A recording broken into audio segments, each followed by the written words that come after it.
Hi guys, welcome to the new video. आज की इस वीडियो में हम सच डेटा इंजीनियरिंग का कुछ ट्रांसफॉर्मेशन या फिर एक्शन या कुछ भी डेटाबेस या फैक्ट्री रिलेटेड कुछ भी डिस्कस नहीं करने वाले हैं। आज की इस वीडियो का मेन मोटिव ये है कि आप रियल लाइफ और रियल लाइफ में फर्क करना सीखें। ठीक है, जितना आसान होता है कि आपको जॉब मिल जाएगी 2 मिनट में बोल देना, ऐसा होता नहीं है। मेरे खुद के साथ भी ऐसा हुआ है। आज मैं वो एक पूरा प्रॉपर अपना एक पर्सनल एक्सपीरियंस आप लोगों के साथ शेयर करने जा रहा हूँ। ठीक है, वीडियो को स्टार्ट करने से पहले अगर आपने चैनल को सब्सक्राइब नहीं किया है तो इसको सब्सक्राइब कर लीजिए। वीडियो अच्छी लगे तो इसको लाइक कर दीजिएगा और शेयर भी कर दीजिएगा आपके उन दोस्तों के साथ जो कि अभी इस क्रिटिकल फेज से गुजर रहे हैं। ठीक है, तो वीडियो शुरू करते हैं। ये बात है काफी टाइम पहले की, जब मैंने डेटा इंजीनियरिंग में अपनी जर्नी शुरू की थी।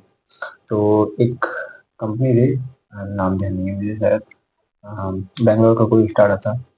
उसमें मैंने एक अप्लाई करा था। तो अप्लाई करने की कुछ समय बाद मेरी प्रोफाइल शॉर्टलिस्ट हो गई and then I got a call कि आपका एक इंटरव्यू शेड्यूल होने वाला है। अब ठीक है, कुछ तो था। ठीक है, और अच्छी बात थी कि लाइक 6 महीने ही हुए हैं और जितनी भी चीज़ें आती हैं उनके बेस पर हम इंटरव्यू देंगे। जब मैं इंटरव्यू देने के लिए लाइक ऑफिस से मैंने जल्दी पैकअप करा और लाइक मैं लैपटॉप पे अपना सेटअप वेटअप कंप्लीट कर रहा था। तो थोड़ा सा नर्वस तो इंसान होता ही है। ठीक है, नर्वस के साथ हाँ, मुझे लगा था कहीं ऐसा ना हो वो एक्सपीरियंस वगैरह के ऊपर क्वेश्चन कर दे, क्योंकि मैंने था मुझे 6 महीने का एक्सपीरियंस मैंने भर दिया था। वो 5 साल के एक्सपीरियंस के लिए वो मैं ऐसे ही भर देता था। कोई इसकी दिक्कत नहीं है, वो बाद में डिस्कस करेंगे। हुआ ये, मैंने उसको भर दिया और इंटरव्यू सेटअप हुआ। अब वो पता नहीं कैसा इंटरव्यूअर था, पता नहीं वो अपनी वाइफ से लड़के आया था, क्या था उसके मन में। मैं जो है इंटरव्यू में गया हूँ और भाई साहब एक एक ही सेक्शन इंटरव्यू का मेरा जो है अच्छा गया। ओके, इंट्रोड्यूस योरसेल्फ, उसमें तो मेरा अच्छा गया कि मैंने जो है यहाँ से अपनी बीटेक करी और ये सब टाइम हो गया कहाँ है। उसके बाद जो है मुझे लगा कि डेटाबेस से रिलेटेड पूछेगा, डेटा फैक्ट्री से रिलेटेड पूछेगा, सीक्वल पूछेगा, पाइथन पूछेगा। उसने जो है पहले तो उप्स पूछ लिया, जितने आते थे बताए। वहीं पे हमारे उप्स में उप्स उप्स निकलते चले गए। ठीक है, साइड हटाओ उसको। उसके बाद स्टैक्स पूछ रहा है भाई साहब, डीएसए पूछने लगा, पूरी हीप्स ट्रीज ये पूछने लगा, सिस्टम डिजाइन पूछने लगा। पहले तो मैं उससे पूछने लगा, मैंने कि सर ये जो मैंने जॉब अप्लाई करी थी ये डेटा इंजीनियरिंग की थी ना। बोलता है जी हाँ डेटा इंजीनियरिंग की sir, I think there is some miscommunication. मैंने जो जॉब अप्लाई करी थी डेटा इंजीनियरिंग की थी और जो जेडी में था लाइक जॉब डिस्क्रिप्शन में था उसमें ये सब मेंशन ही नहीं था ना, तो मैं समझ ये बदतमीजी क्यों हो रही है। ऐसा तो मैं बोलना नहीं था, ये तो मैं आप लोगों के सामने बोल रहा हूँ। उसके बाद बोला नहीं नहीं नहीं ये डेटा इंजीनियरिंग का ही पार्ट है, आप तो अभी बाकी हम चीजें डिस्कस करेंगे। ठीक है, कोई दिक्कत नहीं है, आप कर लो। बेइज्जती तो हो ही रही थी बहुत बुरी तरह। उसके बाद उसने बोला कि how will you read yourself in SQL. अब मैंने कहा एक मौका मिला तो इसमें जो करके दिखा दूंगा। मैंने बोलिए 8। 8 बोलने के बाद उसको लगता है ये बात बुरी लग गई, और जो उसने ली है धर के, है ना, मतलब असहनीय दर्द। ठीक है, कोई नहीं, मैं टिका रहा फिर भी। पहला क्वेश्चन उसने पूछा लाइक वो बेसिक सीक्वल वगैरह के तो हो ही गए थे, जो असली लेनी देनी का आया है वो। पहला क्वेश्चन उसने पूछा कि लेट से तुम्हारे पास 125 हॉर्सेस हैं और आप एक बार में 5 हॉर्सेस की रेस करा सकते हो, तो कितनी रेसेस लगेंगी आपको टॉप 5 हॉर्सेस निकालने के लिए। अच्छा ठीक है, अब पहली चीज तो ये क्वेश्चन मैथ का हो गया, है ना, मगर उसमें वो चाहता है कि मैं उसको सिक्वल स्टेटमेंट लिख के दूं। ठीक है, साइड में उठाओ, बदतमीजी आदमी तो था ही। ठीक है, मुझसे बोलता है कि इसको जो है सिक्वल स्टेटमेंट इसकी लिख के दीजिए। मेरे तो फेस के एक्सप्रेशन जो थे वो 12 बज ही गए थे, 13 बजने ही वाले थे। इससे पहले वो बोला कि चलिए ये छोड़िए सीक्वल, आप ये बताइए पहले ये परम्यूटेशन का क्वेश्चन है या फिर ये कॉम्बिनेशन का क्वेश्चन।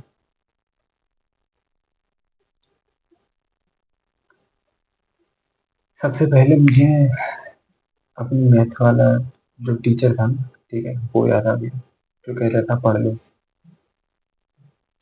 साइड में था उसको भी।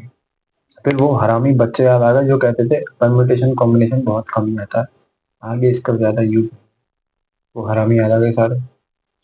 उसके बाद फिर भी थोड़ी अपनी बुद्धि याद करके मैंने, मुझे वो एनपीआर और एनसीआर याद आ गया। एनपीआर और एनसीआर याद आने के बाद मैं, अच्छा 125 घोड़े और तुम्हारा 5, एक बार में हॉर्सेस हुए तुम्हारे, तो टॉप 5 हॉर्सेस लगाने हैं। मैं यहाँ पे कर रहा हूँ अपना फोन लेके, मैंने लिया ये फोन और मैं तो एन फैक्टोरियल 125 फैक्टोरियल एनसीआर ऐसा कर रहे हैं। ठीक, अब मुझे इतना तो क्लियर हो गया था इसमें होना क्या है। तो मैंने जो साइड में फोन निकाल के अपना जो स्टार्ट कर दी कैलकुलेशन कितना बैठे। मुझे लगा उसने भी ये पकड़ लिया होगा, ठीक है, गुस्से में तो था ही, सारी चीजें नोटिस कर रहा होगा। भाई साहब उसने पूछा मुझसे, आप ये बताइए आंसर कितने डिजिट में आएगा, 2 डिजिट में आएगा या फिर 3 डिजिट में आएगा। मेरी तो 5 डिजिट पार हो गई है। और पता नहीं एनसीआर एनपीआर ने क्या अपनी बदलना चाहिए, मुझे नहीं समझ में आया। मेरी तो 5 डिजिट का, तो मैं तो कुछ, अब मुझे इन अपने क्वेश्चंस पे भी मतलब क्या ही बोलूँगा कि यार ये हाँ, तो 5 डिजिट में आया, ये बोल देता मैं इसको, नहीं तो चूतिया ही समझ लेता। चलो साइड में हटाओ उसको। अब 3 और 2 में सिलेक्ट करना है, 3 डिजिट में आएगा या 2 डिजिट में आएगा। मैं बोले कि 125 घोड़े हैं, इधर 2 डिजिट में आंसर होगा। ओह ओके, ठीक है। उसके बाद फिर से वो उसने जो है लेनी देनी स्टार्ट कर दी किसी का और टॉपिक पे।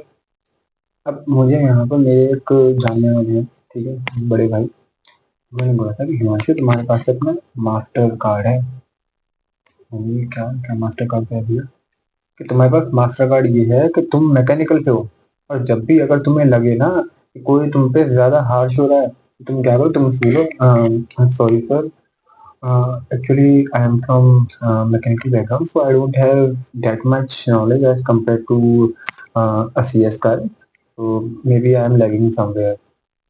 इससे हो सकता है वो तुम्हारी सिंपैथी कर। अगर मैंने शुरू में ही क्या कहा था, वो हरामी तो लड़के आया था ना अपनी बहू से, अरे मैंने इतना बोला इधर, मैं मैकेनिकल हूँ, तो तो क्या हुआ, मेरे यहाँ पर इतने लड़के काम कर रहे हैं वो सब मैकेनिकल से हैं, और आप अनोखे नहीं हैं, और यहाँ पर तो आईआईटी से भी लड़के मैकेनिकल से काम करके डेटा साइंस का काम कर रहे हैं। ये कोई वजह नहीं भाई काम ना करने की, और ये कोई प्रैक्टिकल वजह नहीं है कि आपको ये चीजें नहीं आती हैं। मैंने नहीं करी है, मैंने कि अब तो मैं तो हो गया हूँ पक्का, ठीक है, अब तो कितनी भी देर मेरे ऊपर असर नहीं पड़ने आ रहा है। मैं तुझे बैठ बोल रहा है, बोलता रहा है, ठीक है, क्वेश्चन के आंसर दे रहा हूँ तो ठीक है, नहीं दे रहा हूँ तो ठीक है, मुझे तो अपना रिजल्ट पता चल गया था, एचआर की कॉल है, मैं उठाऊंगा नहीं, मेरे मुंह पे बेइज्जती करेगी, मैं अपने ऐसा समझ लूंगा मैंने कि हुआ नहीं है, बात खत्म। ठीक है, और दूसरी बात, अगर हो भी जाता मैं ज्वाइन नहीं करने वाला था कि वो हरामी फिर भी जाता मुझे।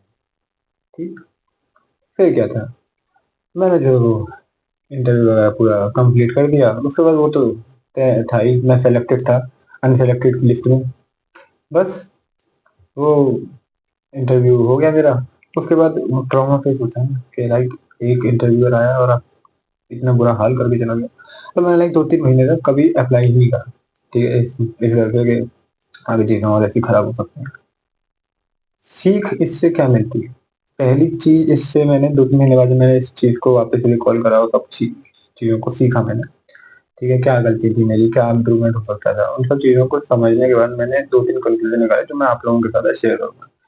पहली चीज ये है कि आप जब भी कोई इंटरव्यू देने जाओ, ठीक है, आप ये सोच के जाओ कि मैं सेलेक्ट हूँ या ना हूँ, मुझे फर्क नहीं पड़ता। तो अगर जीतने की चाह, ठीक है, और हारने का डर, ये दोनों ही खत्म हो जाएंगे, तो आप जो खेल है ना, उसको एंजॉय करोगे। आप ये सोच के जाओ कि मुझे जो है इंटरव्यू में सिलेक्शन के पॉइंट ऑफ व्यू से नहीं जाना है कि लाइक मुझे जॉब पूरी नहीं लेनी है। मुझे इस पॉइंट ऑफ व्यू से जाना है कि आज मैं कुछ नया सीखूंगा। ठीक है, आज मैं, हो सकता है उस इंटरव्यू से 4 चीजें मैं नहीं सीख के आऊँ। ठीक है, आज मैं ये चीज नहीं सीख के आऊंगा, आज मैं एक नई चीज को एक्सप्लोर कर रहा हूँ, ऐसा सोच के जाओ। उससे प्रेशर कम होता है, क्योंकि प्रेशर में आप कुछ नहीं करोगे सिवाय अपनी चीजों को खराब करने के। प्रेशर में कुछ सही नहीं होता भाई। प्रेशर में तो सुबह ही काम होते हैं अच्छे, जो 6 बजे वाले हैं। उसके अलावा और कोई काम अच्छे होते नहीं है। ठीक है, तो प्रेशर लेना नहीं है किसी चीज का। दूसरी चीज ये, इंटरव्यू में एक पॉइंट पे आके तुमको पता चल जाता है कि कॉल नेक्स्ट राउंड के लिए आएगा या नहीं आएगा। वो हाफ इंटरव्यू में पता ही चल जाएगा। ठीक है, बट आप क्या कर सकते हो ना, आप फिर इस चीज को ऐसे भी देखो कि लाइक से आपकी चीजें अच्छी नहीं गई हैं, तो आप एक अपना माइंडसेट ये भी लेकर चलो, ठीक है नई चीजें अच्छी गई, पर मैं इस बंदे से क्या क्या सीख सकता हूँ। ठीक है, जैसे उस बंदे से मैंने ये सीखा कि जरूरी नहीं है चीजें हमारे हिसाब से चले। हो सकता है कि मैं जो आज इस चीज को इसको इसके पास लेके आया हूँ, हो सकता है वो बंदे का दिमाग ही खराब है। ठीक है, वो लड़ने के मूड से जा रहा है, वो हो सकता है मेरी सारी चीजों को डिस्कार्ड कर दे, वो मेरा सारा जो ये मोटिवेशन है उसको डाउन करके पूरा डिमोटिवेट करके मुझे, और अपने सारी चीजों को जो है वो तवज्जो देने लगे, तो आप लड़ने थोड़ी जाओगे उससे। ठीक है, ये चीज आप अपनी क्लियर करके जाओ।